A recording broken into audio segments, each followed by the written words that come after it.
asxaabta waa idin salaamay soo dhawaada kusoo dhawaada Runshack Media Network. maanta waxaan isla fiirinaynaa Soomaaliya ma ku socotaa wadadii Niger, wadadii Suudaan iyo wadadii Ciraaq markay timaado shidaalka iyo kheyraadka dalka. asxaabay, Soomaaliya waxay wajahaysaa laba marxaladood ama runtii laba arrin oo sababi karo in Soomaaliya ay ku noqoto mar kale dagaal sokeeye ama ay gasho dagaal ay adag tahay runtii inay ka badbaado sidii ay maaragtay muxuu ahaay uga soo kaba lahayd ee aad ka karto. dagaalkaas laba dhinac ayuu ka imaan karaa. kow wuxuu ka imaan karaa kheyraadka, laba wuxuu ka imaan karaa hanaanka systemka ee dowladnimada ee federaalka. maadaama dalka uu qaatay federaal, horeyna waxaad u aragteen hadda dani oo ka hadlayo oo dhahaya Soomaaliya dastuurka ay aadan madoobe iyo madaxweyne xasan sheekh la wareegayaan ma shaqeynayo, waxaana khatar loogu jiraa in xataa federaalkii oo burburo ayuu yiri. waad aragteen Soomaaliya marka labadaas marxaladood ayay khatar ugu jirtaa. haddii aan ka hadlo tan kheyraadka, walaalayaal waxaad ogtihiin kheyraad sidiisaba inuu u baahan yahay hanaan sharci oo dhammaystiran oo dhinacyadoo dhan ay u siman yihiin. ma sahlano in dal dastuurkiisa qabyo uu yahay uusan dhammaystirnayn la yiraahdo kheyraada loo soo saara, wax sahlana maaha. haddii aan isla fiirino dastuurka ku-meel gaarka ee 2012 qodobkiisa 44 wuxuu dhigaa kheyraadka dalka in la wada leeyahay iyo in maaragtay muxuu ahay dowladda dhexe ay runtii ay mas'uul ka tahay, laakiin si faahfaahsan qaabka loo leeyahay meeqa boqoley ama percentage meeqa ayaa maamul goboleedka laga helo blockska ama xirmooyinka shidaalka ayuu qaadanaa, dowladda dhexe meeqay qaadanay, sanduuqa qaran ee la yiri maamulada kale ee aan maaragtay muxuu ahay kheyraadka lahayn ama kheyraadka meesha laga soo saaray aysan ayaga ku oolin meeqa ayay qaadanayaan. shirkadii soo saartay shidaalkan ayadana meeqa ayay percentage ahaan u qaadaneen marka laga hadlayo cost maaragtay recovery-ga iyo maaragtay muxuu ahay resource sharing-ka dhammaan boqolkiiba guud hanaanka loo qaybsanayo shidaal kheyraadka waxaas oo dhan. walaalayaal dastuurkeena ma caddo, ma uu qeexin awoodaha hanaankaas oo mataqaanaa loo qaybsanayo kheyraadka. hadduu shidaal noqon lahayd ma uusan qeexin iyo kheyraadka lahayn runtii. marka halkaas waa meesha dhibaatada ay ka imaanayso oo runtii dowlado badan maanta ay ku dagaaleen oo ay ku fashilmeen oo runtii colaado ay maaragtay maxay ku galeen adag, qaarna ayba ku kala go'een. waxaad ogtihiin Suudaan inay ku kala go'day kheyraadka 2012 markay kala go'aysay ama maaragtay muxuu ahaay dagaalku qarxay. Suudaan waxa isku diray wax kala maahan waqooyi iyo koonfur, waa shidaal. maxaa yeelay koonfurta ayaa maaragtay shidaalka intiisa badan laga helay. dhankan Khartoum waxay ku dooday inaysan helin wax saami maaragtay dhuumihii iyo maaragtay muxuu ahaay soo saaristii shirkadaheen inay ku hareen dhankan kale. marka muran salka oo ku haay kheyraad iyo maaragtay qaybsi shidaal ayaa Suudaan ay dhexda ka gashay. shidaalka intiisa badan koonfurta ayuu runtii ku haray. waa aragteen dhibka ka dhacay iyo sida ay u kala go'day ilaa markii dambe afti la galshay oo runtii ay maanta ay kala go'een. oo ogtihiin koonfurta maanta inay tahay meesha shidaalka iyo iskaga kala gudbo runtii maaragtay muxuu ahaay baawartiisa iyo maaragtay muxuu ahaay shaqada ugu badan ay ka socoto. waxaad ogtihiin Niger wadanka la yiraahdo inuu yahay dal federaal gobolka Niger dalta inuu qani ku yahay saliidda iyo shidaalka. waxaad ogtihiin hanaanka qaybsiga shidaalka inaysan cadeen ee siyaasadda dalkaas muran badan inuu dhaliyay runtii, inkastoo gacan ka hadal aysan dhalan oo manaha aysan sababin dagaal aysan sababin, laakiin in qaabkii loo qaybsanayo shidaalka ay runtii khilaafaad weyn ay ka imaadeen oo runtii dood iyo muran ilaa maantana colaad iyo fowdo ay ka taagan tahay oo runtii kooxa ay ka abuurmeen. qalqal galiyay amnigii oo meelihii shidaalka laga qodayay qaraxyo la egtay, haamihii shidaalka iyo dhuumihii runtii maaragtay waxa miinooyin lagu xiray oo qaraxyo lala beegsaday, shirkadihii runtii maaragtay weeraro toos lagu qaaday xarumahoodii, shaqaalihii ajnabiga ka shaqeynayay soo saaridii shidaalka iyo ka shaqeynayay guud ahaan sifayntiisana la afduubtay, qaar la weeraray, qaar la dilay, qaar la dhaawacay, dhibaato badan ay maanta ka jirto. waxaa sababay waa hanaan kheyraad qaybsi oon caddeen oo siyaasad cad oon aanan jirin. ciraaq waad ogtihiin waa dal federaale, dhibka oo maray iyo sida maaragtay muxuu ahaay dowladdii dhexe iyo maaragtay muxuu ahaay maamuladii ay runtii dhibaatada u wajaheen qaybsiga kheyraadka, sida maaragtay la isugu dilay, sida dagaal uga dhacay, sida la isku riixriixay, foodada ka dhacday, waxaasoo dhan. marka waxaan u baahannahay annaga haddaan nahay Soomaaliya walaalayaal inaan wax ka baranno Niger iyo Suudaan iyo Ciraaq, wax ka baranno sida shidaalkooda ay isugu dileen iyo sida maaragtay muranka uga dhacay iyo waxa imaan karo. Soomaaliya marka maanta galmudug waxaa laga helay intaasoo xirmo oo shidaal blocks ayaa laga helay. ma cadda maanta galmudug meeqay leedahay, boqolkiiba meeqay leedahay saamiga guud marka la qaybsanayo shidaalka. ma caddo federaalka meequu qaadanaa,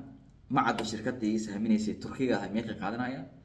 ma caddo sanduuqa guud ee qaran ee liiri maamulada kale ayaa wax laga siinaa. ma caddo galmudug waa boqolkiiba 50 ay qaadanay, dowladda dhexe ma waxay qaadanay inta kale oo badan. muxuu ahaay boqolkiiba maaragtay 5 mise 2 miyaa la siinaa maamulada kale, boqolkiiba 1 boqolkiiba 2 miyaa qaadanay shirkadda soo saartay. say noqonee ma caddo. waa meesha maanta ugu badan ay muranka oo ka imaanayo, waana meesha runtii foodada iyo dhibaatada ugu badan ay ka jirto. marka dhibaatada jirto waxay tahay annaga hadda dhibkan haysto waxay tahay walaalayaal ma lihin maxkamad dastuur ee maanta khilaaf markuu yimaado maaragtay muxuu ahay kala saarta, ma lihin oo maaragtay loo noqdo, ma lihin hanaan system cad oo runtii ama siyaasad guud ee cad ee dhehayso kheyraadka laga helo maamul goboleed intaasoo qaadanaa boqolkiiba, dowladda dhexe intaasay qaadanay, shirkadii intaasay qaadanay, maamulada kalena intaasay qaadanayaan.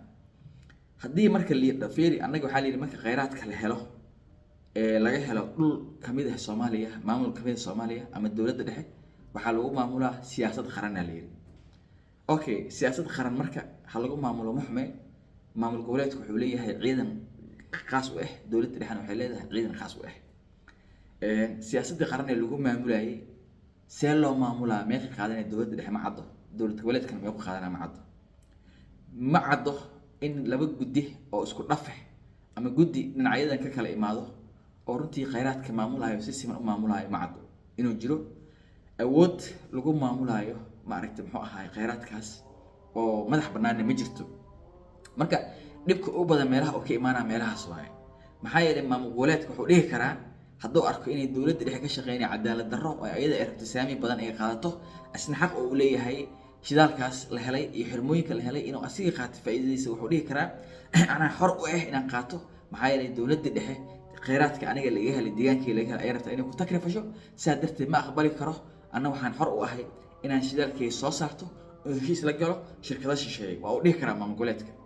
dowladda dhexe marka waxay arki kartaa tallaabo dheeraad oo qaaday maamul goboleedka oo alam tara ah. taas darteed marka waxay samayn kartaa inay soo farageliso ciidankii dowladda dhexe iyo ciidankii maamul goboleedka inay isku hor imaadaan ee runtii halkaa dagaal ka dhaco oo runtii ka abuuranto maaragtay foodo iyo qas iyo qalalaas. maxaa yeelay siyaasad midaysan haddaysan jirin oo siyaasad qaran oo ciidanka midayso oo runtii la dhihin ciidankan maamul goboleedka wuxuu leeyahay ciidan booliis ah oo ilaaliyo amniga shirkadda sahminta samaysay ee qodaysay sifaynayso iyo shaqaalaha joogo. dowladda dhexena waxay ku leedahay booliiskaas maamulka goboleedka ciidan booliis oo korjoogteen ku sameeyo oo isu siyaasad ay ka noqdaan wada shaqaynta guud ee ilaalinta amniga xirmooyinkaas la helay shidaalka, faa'iidadana loo qaybsado si siman oo la yidhaahdo dowladdan laga helay ama maamul goboleedkan wuxuu leeyahay hanaankan ama saamigan uu leeyahay boqolkiiba intaan boqolley uu leeyahay, dowladda dhexena intaanay leedahay, maamul goboleedyada kalena sanduuqaana leeyihiin oo ayagana si siman ay u qaybsanayaan. haddaan la dhihin way adkaanaya walaalayaal. hadda galmudug ma caddo sida loo qaybsanayo kheyraadka, waana meesha ugu badan ay ka imaan doonto foodada. ogaa doontiin markay meel ku qora labada dagaal ee aan sheegay Soomaaliya ka dhacayo, midna waa federaal midna waa awood qaybsiga kheyraadka. federaalka dagaalkiisa wuxuu ka bilaaban doonaa Jubbaland muxuu ahay Puntland, kheyraadka sida loo qaybsanayo wuxuu ka bilaaban doonaa galmudug. marka tusaale haddaan idin siiyo Mareykanka iyo Jarmalka waa labada dal ee aan usoo qaadan kara tusaale ee runtii si fiican u maareeyay shidaalkooda iyo kheyraadkooda. waa laba dal oo federaal waayo. jarmalka wuxuu sameeyey hanaan maaragtay muxuu ahaay federaalka kheyraadka laga helo gobol waxa waaye muxuu ahaay waa la qaybsanaa oo waxaa loo qaybsanaa si simana loo qaybsanaa ayuu jarmalka leeyahay. wuxuu leeyahay markii khilaafaad uu yimaado oo kheyraadka lagu murmo maxkamad dastuuri uu leeyahay oo constitutional maaragtay court Germany oo kala saarto muranada kheyraadka si aan isku dhac u imaan. sanduuqa qaran iyo saamiga sidaalkana waxa waaye wax cad oo siyaasad cad waaye oo artikalo iyo qodobo qeexaya jiro ay dowladdaas degsatay. waxay kaloo samaysatay jarmalka guddi qaran oo ka wada shaqeeyo maaragtay waxa ahay korjoogteynta iyo la socodka habka maaliyadeed ee loo qaybinayo kheyraadkaas si uu khilaaf uga imaan oo dowladda dhexe iyo federaalka xubnaha maamul goboleedyada aysan u khilaafin. mareykanka waa dal federaal oo ogtihiin wuxuu leeyahay maxkamadda sare Supreme Court waxa la yiraahdo ayadaa kala saarto markii muran khilaaf yimaado ku saleysan kheyraadka. mareykanka siyaasad marka wuxuu samaystay gobol kasta wuxuu madax bannaan yahay kheyraadkiisa. dowladda dhexna waxay ku leedahay federaalka saami ay ku leedahay percentage ay ku leedahay kheyraadkaas laakiin kheyraadka gobol kasta asaa madax bannaan. markii daad waxay keentay marka in awoodii maaragtay muxuu ahay la isla lahaado haddana la kala lahaado saamigii ama qaybsigii guudna runtii uu sinaado oo runtii ay wax khilaaf ay ka imaan haddii muran yimaadana uu dhaho oo lahaado marjac ama reference loo noqdo oo maxkamadda sare Supreme Court-ga halka jarmalka loo noqonayo maxkamadda Constitutional Court-ga maxkamadda dastuurka. marka Soomaaliya maanta waxaan dhihi lahay war qodobka 44 ee dastuurkeena ku meel gaarka awoodda qaybsiga kheyraadka ama resource sharing policy-ga si cad ha loo qeexo walaalayaal oo ha cadaato percentage kala kala qaadanayo sanduuqa qaran inta ay noqonayaan oo maamul goboleedyada la siinayo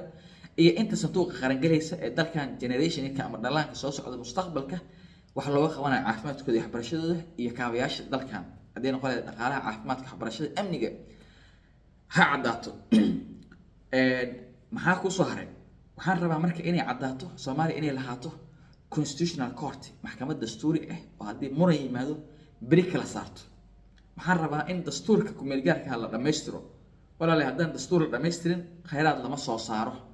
haddaan maxkamad dastuuri jirin kheyraad lama soo saaro haddaan heshiis laga ahayn muxuu ahay qaybsiga siyaasadda iyo maaragtay muxuu ahay kheyraadka dastuur sidaa lama soo saaro. war Soomaaliya maanta waxa loo fadhiyaa waxay tahay magaalada Muqdisho shirki u dhaxeeya golaha mustaqbalka iyo madaxtooyada maxay tahay waxa la isku haya siyaasadda la isku haya see loo qaybsanaa awoodda iyo see maaragtay doorasho loo aadaha la isku haya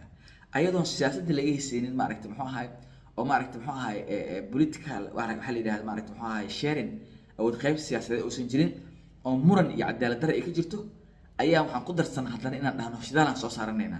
waa resource sharing policy guud oo isla ogolnaha kheyraad hanaan sharci oo siyaasadeed oo kheyraadka dalka lagu soo saaro oo loo sameeyo lagu heshiimeeyo jiro waa may awoodda siyaasadda laga heshiilayahay iyo maaragtay sidii siyaasadda loo qaybsanayo iyo maamulka sidii loo qaybsanayo iyo dowlad dhiska sidii loo qaybsanayo iyo inta la helayo saamiga la helayo maaragtay dowladda oo beel kasta ay ka helay ayaa lagu muransan yahay oo 4.5 wax ku qaybsanaa tiya muran ka taagan yahay oo dadka qaar leeyri maaragtay muxuu ahay 0.5 qaar leeyri waxa waaye waxa tihiin 4 waxa soo dhan ayaa muran ka jira. annaga waxaan ku darsan taas iyadoo noo dheer haddana waxaan ku darsanay federaalkii haddana maaragtay dalka la keenay oo la fahansaneen oo la qabiileeyay oo wali aysan dadku fahmin oo awoodii in la daadajiyo dowladnimada dadka loo dhaweeyo aan la fahmin oo runtii lagu saleeyay qabiil tiyo maaragtay muxuu ahay ayadana muran ka taagan yahay. labadaas oo haysata waxaan ku darsanay walaalayaal kheyraad inaan dhahno soo saaranayna oo dal ajnabi dhahna kaalana soo saar oo waliba lacag anaga aan leenahay aan ku saaran ee aan dhahnay adiga risk taker noqo adiga qaado dhibka iyo khatarta ee noo qod sidalkan percentage-na ka qaado saasay taana siyaasad guud oo ka heshiina ma jirtay hanaan aan isku maamulayna ma jirto. waxaan beelaha u nahay dalkaas shisheeye inuu naga faa'iideysto asaga iyo xulufadiisa inay naga faa'iideystaan ayaan u jirnaa khatar. waa meesha ay ka dhahay Turkiga iyo Mareykanka waxay ku heshiiyeen kheyraadka inay u tashteen oo runtii in laga faa'iido maxaa yeelay waxaad ogtihiin hadda shidaalka in soo saarayso Turkiga shirkad Mareykan inay heshiis kula gashay oo suuq geyn sameynayso ama marketing oo maaragtay saamiga lagu gadayo suuq ma taqaanaa shidaalkaas ayada ay mas'uul ka tahay. war annaga haddaan isqaybinay oo annaga aan foodo iyo ma taqaanaa dastuurka aan ka heshiin la'nahay oo dastuurka aan la dhameystirin oo doorashada laga heshiin la'yahay oo federaalkii muran uu ka taagan yahay wax oo haddana shidaal aan ku dartayna soo saarno shirkado shisheeyana runtii aan dhexda uga dhacnay oo afli wax aan ku jirna maanta إن لبونا العم حد إن لبونا العم waxa aan isku hadhowna aan ma taqaanaa soo istaagno meel cidaha saxad oo xarigan hayno in la waayo waxa maqli jiray xariga hayso xoolo kuma jiro inaan soo istaagno hadhow aad dhici karto maxaa yeelay intaan is haysano in la ka faa'iideysto oo runtiina la gurto oo la xalfiyo aniga walaal waxaan soo jeedinaa talan soo jeedinaa dawladda Soomaaliya taladeeda madaxweyne Xashiq oo ugu horeeyay madaxweynuhu dhagaada fur taladeeda u qaado si fiican u qaado wax galay ku noqonaya qaado Soomaali ku dhaq taladaas wax waal inay ka faa'iido doonaan oo ka wada faa'iido doono oo qabiil gooni ah iyo deegaan gooni iska faa'iido doonin oo qaranka Soomaaliya oo ka faa'iido doonay qaado madaxweyne Axmed Cabdi Kaari qorqorna midaan leeyahay madaxweynuhu waa ku mahadsan tahay galmudug wax badan aad ka qabatay horumar aad ka sameysay waa waal waa ku qareynaa dadaalkii horumarka aad sameysay laakiin xirmooyinka shidaalka ee blockiska laga helay galmudug guddi qaran u saar ee khubaraan ee aqoon u leh arrimaha maaragtay maxaa shidaalka iyo muranada u leh maaragtay maxaa sida loo qaybsado khibrad u leh u saar ee ku leh xisaabtama dawladda dhexe iyo maaragtay shirkadda Turkiga ee soo saarayso ama dawladda Turkiga ee soo saarayso shidaalka ku xisaabtama percentage ay qaadanay galmudug meel la saaro hanaanka loo maraayo ha noqdo hanaan sharci oo ku xaqan dastuurka qodobkiisa 44 baarlamaanka galmudug waa inuu ka xisaabtamaa oo runtii meel adag ka istaaga kheyraadka laga helo galmudug haday noqoneen kheyraad si siman loo qaybsanayo awoodda loo maraayo iyo shuruucda loo maraayo iyo sida loo qaybanayo haday noqoneen ay noqoto in la boobo oo maaragtay muxuu ahay oo san cadeen kheyraadkaas oo dawladda dhexe ku tarfasho iyo shirkadii maaragtay ama dawladda Turkiga ee soo saaraysay galmudug waa inay meel adag iska istaagtaa waxay xaq u leedahay inay tiraan waa ka baxay xirmooyinka hadii aan shidaalka halkan laga helo aan si siman loo qaybsaneyn bari markii Hirshabelle laga helo aan si siman loo qaybsaneyn marka laga helo Banaadir aan saami fiican ka helin marka laga helo Puntland aan saami fiican ka helin hadaysan dhihin oo saas ay soo cadaan galmudug waxay xaq u leedahay inay ka istaagto heshiis la gashay shirkadaha kale oo ajnabi oo shisheeye ay tiraahdo kaalay ay soo saaray shidaalkayga ana ismaamulayo faa'iidada aan ka helanay wixii aan uga garto dawladda dhexe iyo maamulada kale ee dalka ka jira maaha inta kale aniga ku dhisanayo deegaankayga xaq ay u leedahay inay dhaxdo haday aragto cadaalad darro madaxweyne Xashiq waxaan leeyahay madaxweynuhu dastuurka dhameystir hanaan wada ogol ku dhameystir maxkamadda dastuuriga dhis constitutional court guddi qaran ee qubarada ee aqoon u leh arrimaha muranada ee maaragtay waxay kheyraadka dalka iyo shidaalka iyo sida loo xaliyo inta maxkamadda dastuurka la aadin oo runtii aysan ku soo bixin guddi qiimeeyo muranka la isku hayo qataraha inta dajiyo siyaasad guud u gudbiyo waxa la isku hayo maxkamadda dastuurka saan aan loo xalin maxkamadda dastuurka ayaga aysan wada shaqeyn oo runtii gorjoogteen aan ku sameyn oo hanaanka maaliyadda aan la socon oo cidda qaybinay sida loo qaybinayo muxuu ahay ma tahay hanaan wada ogol ah mase waa hal dhinac oo dawladda dhexe maamulanayso iyo shirkadii ama kambanigii ama dalkii soo saaray shidaalkan waxa soo dhan si aysan khilaaf u imaan oo maamulkuleedkan heshiis u la gelin dawlad kale ee shirkad kale dawladda dhexana aysan maaragtay ayaga ugu tagrifalin oo cadaalad iyo hanaan loo sameeyay oo isla ogol yahay loogu dhameeyo kheyraadka dalka taasaan ku baaqi lahaa aniga walaalayaal taas in la sameeyo hadaan taas la sameyn qataraan ku sugannahay kheyraadka dalkeena qatar ku sugan yahay waxa loo baahan yahay marka in arintaas si qoto dheer loo xaliyo oo runtii hadda laga shaqeeyo hadaan hadda laga shaqeyn muranku waa daba dheeraana xalna ma la heli doono dhibaato ayayna noqon doontaa oo gacan ka hadal isu bedelo maxaa yeelay maamulkuleedka ciidan uu leeyahay dawladda ciidan wadataa maxaa yeelay meesha laga saaraa shidaalka waa maamulkuleedka wuxuu dhihi karaa anaa xaq u leh haddaan arko in lagu xadgudbayo cadaalad darro ay dhacdo war fiiri dawladda waxay ku taagan tahay laba tiir walaalayaal waa cadaalad tiirna waa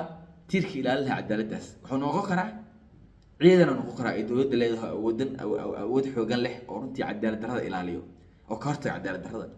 waxay noqon kartaa shuruuc iyo nidaam ay ku ilaaliso cadaalad darrada oo laga hortago noqon kartaa fiiri maanta cadaalad darrada socoto ma jiro ciidan awood leh oo dawladdu ay ku ilaaliso ay u hortagto cadaalad darrada ma jirto hanaan iyo shuruuc adag oo la isla ogol yahay oo la isla waafaqsan yahay oo dalkan looga ilaaliyo cadaalad darradana ma jirto marka cadaalad darradii meesha ka maqan amenaha cadaalad darra meesha ka jirto cadaalad yaa maqan walaalayaal fiiri wax kasta saas inoo maanta kulli dastuurku waa qabiyo federaalka lagama heshiin kheyraadkii maarsi loo qabsan lagama heshiin fiiri hanaankii awood qaybsiga beelaha lagama heshiin hadda fiiri baarlamaanka waxaa lagu yiri golaha shacabka goorma golaha shacab noqday waa golaha qabiilaysan ee Soomaaliyeed waa ama beelaha Soomaaliyeed fiiri waxay ku imaadeen qaab qabiil ku imaadeen 4.5 ay ku joogaan anaga ma aanan dooran shacabka ah haddaan dooranay shacab yihiin oo golo shacab yihiin maxaa ugu qoran boorka golay shacabka sax ma aha waa golo qabiilaysan qabiilay ku imaadeen 4.5 ay ku imaadeen beelaha soo xulay anaga ma aanan dooran codkeena kuma aysan imaan maxaa yeelay taasaa keenta marka inay codkeena ay maaragtay maxaa ku hadli waayaan oo danahooda shakhsiga ay fiirsadaan ilaan codkeeni kuma haddii codkeena ku imaadeen waa la xisaabtami lahayn sharci dejiyaal codka shacabka matalaya noqon lahaayeen meelaa iska saari lahayn gudoomiye gobol ma doorano gudoomiye degmo ma doorano maaragtay muxuu ahay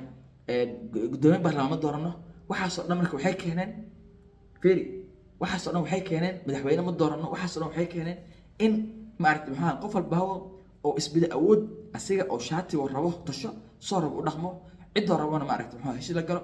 soo rabana maaragtay oo dadka u amarto ka taagleeyo oo isla weynaada asiga baawar isla lahaado qab isla lahaado waxaas dowladnimo ma ahan Soomaaliya maanta laba dagaal ay ku socotaa mid waa kheyraadka midna waa federaalka ayadoo noo sii dheer tahay murankii doorashada wax ka bedelkii dastuurka iyo khilaafaadkii kale jira marka horeba ayadoo ay noo sii dheer tahay faragelishay ayadoo ay noo sii dheer tahay dagaalka juqraafi siyaasadeed ee geopolitical warka socdo war badbaadi u baahan tahay Soomaaliya maanta haddaan loo istaagin qatar ay ku sugan tahay walaalayaal halaga dalka hala badbaadiyo ha loo istaago aqoonyahanka istaago waxa socday qatarahan ha laga digo cidda dhibaatada wadana hala sheego shuruucda dalkan ha loo hogaansamo iyo xeerarka seeta ha loogu dhaqmo haddaan loogu dhaqmin cid kasta waa madax bannaan tahay madax bannaanideeda ku socoto cidda heshida gali ha la gasho meeshii mari ha marto ayadaa xor ah intaasaan leeyahay aniga aad u mahadsantiin asxaabay sida markasta u daawataan muuqaaladeeda haddii aad channelka cusubtiin subscribe saara haddaad saarteen waa ku mahadsantihiin inta muuqaalka isku xig aan ku xigo inta muuqaalkan muuqaalka ku aan isku arki doono waxaan idin rajeynayaa khayr caafimaad wixii tala iyo tusaale aad hayso qaybta hoose comment ku soo qor bye bye